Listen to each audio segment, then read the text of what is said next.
So listen to this, 73 of millennials are now living paycheck to paycheck, and overall 60% of Americans are living paycheck to paycheck as well.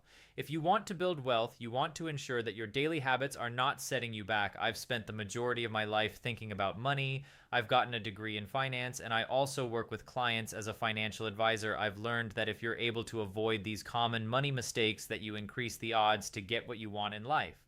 So the first habit that you should avoid is paying for status. Now, status is a hierarchy game that has been around since the beginning of time. Even when we were Neanderthals, we basically understood that as humans, we want a signal that we are better than other humans. I'm better than you, oftentimes in our society. What that looks like is getting a better job promotion and then showing that off, or having a better title. Maybe you buy more stuff like cars or luxury watches, etc., for example. Most people that buy Ferraris are probably buying it for status. Sure, there's going to be a minority of people that really appreciate the inner workings of referral, but most people that buy them just want to be seen and want people to know that they've spent $300,000 on a car. What color is your big guy? If Ferraris were as common as, say, your Toyota Prius driving down the road, would everybody still want one? Probably not. So you can see this evidenced with many Americans these days. They have over $1,000 car payment. If the car payment is that high, that means the average car is selling for $67,000 while being financed for 72 months.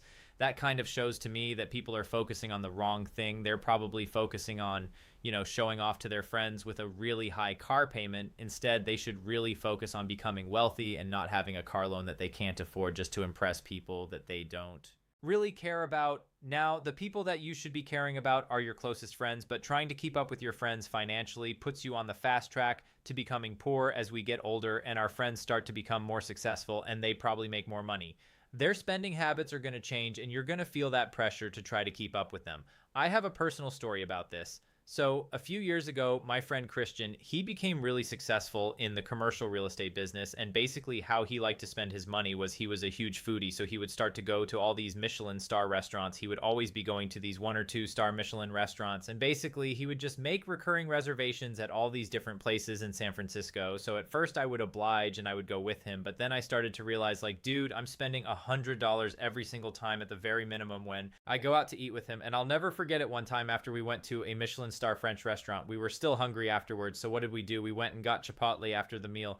So I basically learned that you need to resist the temptation to keep up with your friends, especially if it's not within your means. So for Christian, it didn't really matter if he spent an extra 100 or 200 on a meal every single month. But for me at the time, who wasn't making that much money, it definitely made a difference when it comes to personal finance. Everyone's on their own path and their own timelines, and what's a good decision for you might not be a good decision for your friend, and vice versa. Also, if they're a true friend, they're going to understand that you have different goals in life and they're going to be okay and still your friend, even if you can't keep up with them financially. So this sounds really counterintuitive, but you really need to look out for yourself when it comes to your personal finances, because other people aren't going to do that for you unless they're just like some super sympathetic friend or something like that. A little later on, we're going to talk about a bad money habit that is pretty controversial. But for now, I want to talk about the concept of having bad consumer debt. And right now, the way that that's kind of manifesting itself is with the rise of buy now, pay later companies. These are also controversial, and they are the companies like Afterpay, Klarna, and Affirm. They basically offer you a short-term loan so that you can go buy something that's a consumer goods, such as maybe your Nike shoes, maybe you got some pots and pans or types of furniture like that. It allows you to buy something not within your means, and you would just pay them off in 4 different interest-free payments over time. But the thing with these interest-free payments is there's a catch. If you fail to pay on time, you're actually charged late fees, and oftentimes those late fees are going to be 25% of the value of the item that you bought, and that's the whole point of these buy now, pay later companies. They know that you're probably going to miss payments at least at some point when you're using these, because most people are not good with having debt. So the best rule here that I have for myself, and hopefully for you, is that if you are considering buying something with buy now, pay later, think to yourself, could I afford this item outright? And if you can't afford it outright, then just stay away from buy now, pay later entirely. Before we get into money habit number 4, I want to remind you guys to actually subscribe to this channel if you're enjoying this type of content and want to get more personal finance content in the future. All right, bad money habit number 4 is not saving for your future earlier on. I said that 73 of millennials are still living paycheck to paycheck. Now, one way to fix this is just to plan a little bit better, a similar analogy.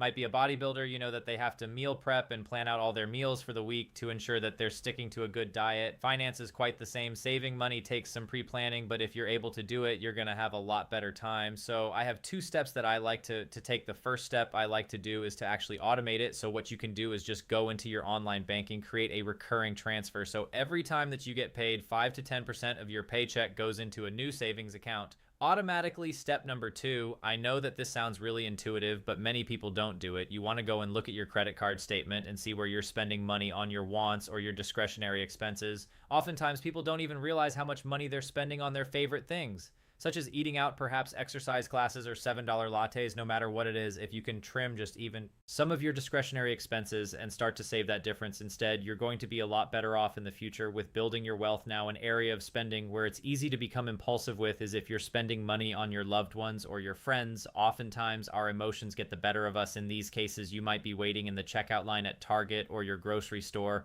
or maybe you're in a new city and you go to a knick-knack shop and you see something that's perfect for your friend's sister's brother, his daughter, or whatever. It's so cute. Are you me? Capitalism really popped off today, ladies. You decide to buy that one thing impulsively and spend that money. Another example is if you're scrolling on Instagram and you see something that's really great for perhaps one of your friends, you decide to buy it right then and there.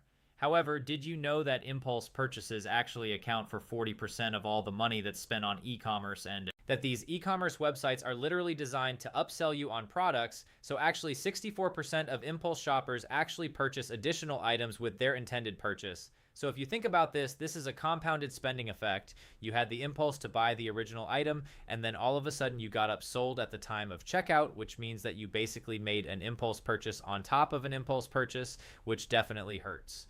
The worst part of all this is that you'll probably put the impulsive purchase on a credit card, which means that if you don't pay off that credit card on time, you're going to be charged interest payments on your debt. Interest rates on credit card can be well over 20%. So that means if you're just making the minimum payments on your credit card, especially after you make some purchases, that could be your next money mistake. By paying just the minimum on your credit card debt, you could actually accrue so much debt that you become what's called a debt spiral. That's where you accrue so much debt that the incoming paychecks that you have aren't enough to pay off the interest that you have on your total debt balance. And I've actually seen this happen in real life to people. It is really, really crippling once your debt starts to spiral out of control. I mean, it's really hard to climb out of that. So we want to make sure that we just avoid that altogether. So there's this really crazy example that I like to use, which is that if you bought a new shirt for $100 and you just made the minimum payment on a credit card over time, guess how much an interest you would pay on that $100 t-shirt? The total cost of that t-shirt would actually be $214. So if you just make the minimum payment all the time, it could actually end up costing you double to buy that same t-shirt. If your credit card interest rate is, say, 18, you want to be making those payments off first. Like, that is the best financial decision for you, because the SP 500, the market returns about 8% on average per year. However, if you can pay off your credit card debt and say at 18, that's actually guaranteed ROI on that cash. So that's just something to note, that if you do have credit card debt, that's usually the best use of your money right away. Now, earlier in this video, I mentioned that there was a money habit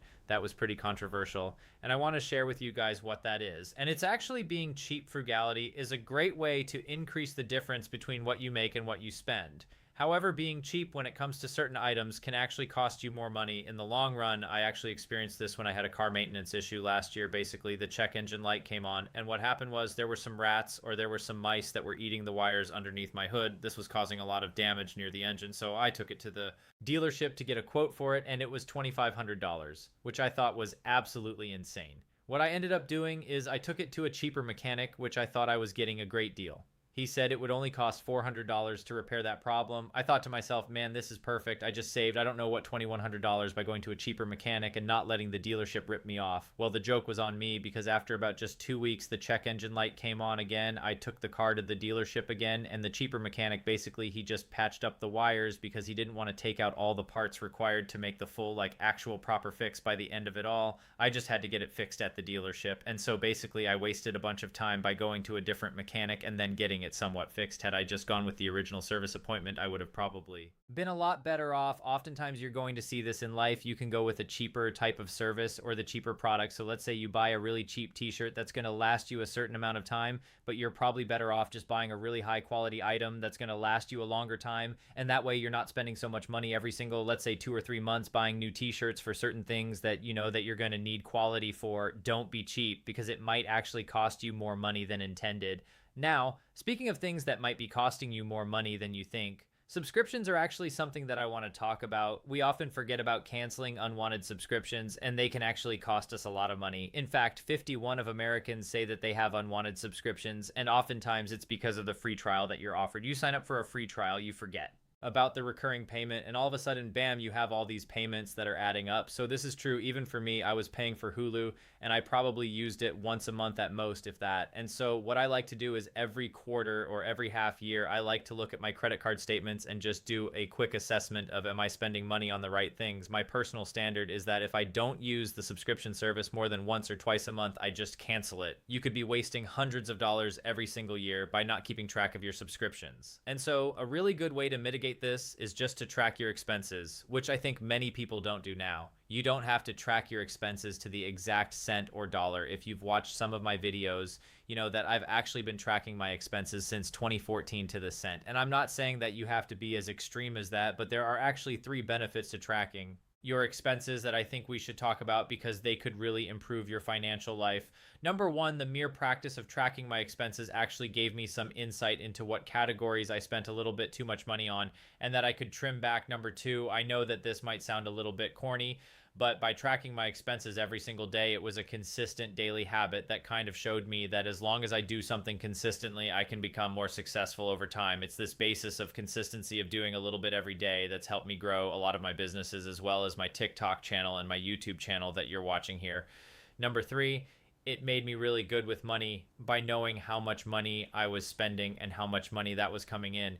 I just had a really good sense of, hey, how much am I spending this month? Is it too much? Am I spending too much on certain categories? I put it all in my fancy little financial master sheet that I've actually linked down below. It's completely free and I've talked about it in different videos, but basically by doing that, it's giving me a lot of joy and a lot of fulfillment to do that. And so I've just become really good at money through this practice of tracking my expenses. Now, if you don't track your expenses, is it still possible to become wealthy? I would say yes, it is still possible, but everything becomes a little bit harder. Honestly, the amount of effort that is taken to get a ballpark sense of how much you're spending is one of the best returns on your time. So I would definitely consider that. If you're thinking about trying to get better with your money, another great return on investment activity is actually investing, and many people don't start it soon enough.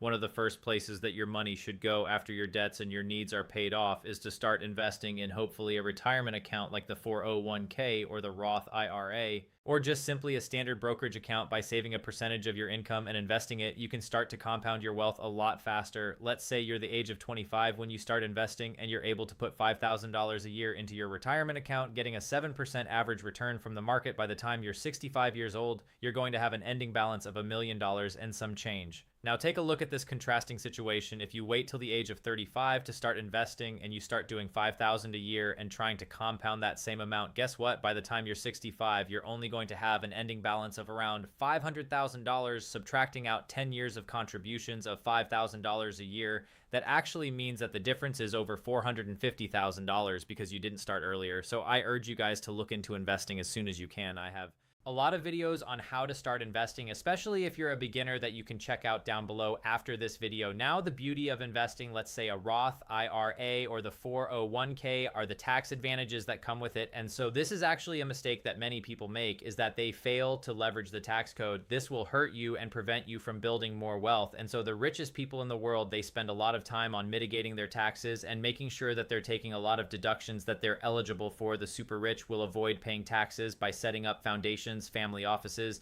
They might even move their primary residence in order to save a buck. But even if you aren't super rich, there are some common tax deductions that you can take to save a bunch of money. Besides your retirement account, you can deduct the mortgage interest from your mortgage from your taxes, especially if the mortgage interest exceeds the standard deduction. You could also open a 529 plan for your kids or contribute to a health savings account. I'll leave a blog post link below with all the common tax deductions that you can take advantage of, and hopefully that's going to help you save some money if you've gone this far in the video. Thank you for watching. Make sure to subscribe, and I'll actually leave a relevant video for you guys on the screen right now, and I'll see you guys in the next one. All right, peace, music.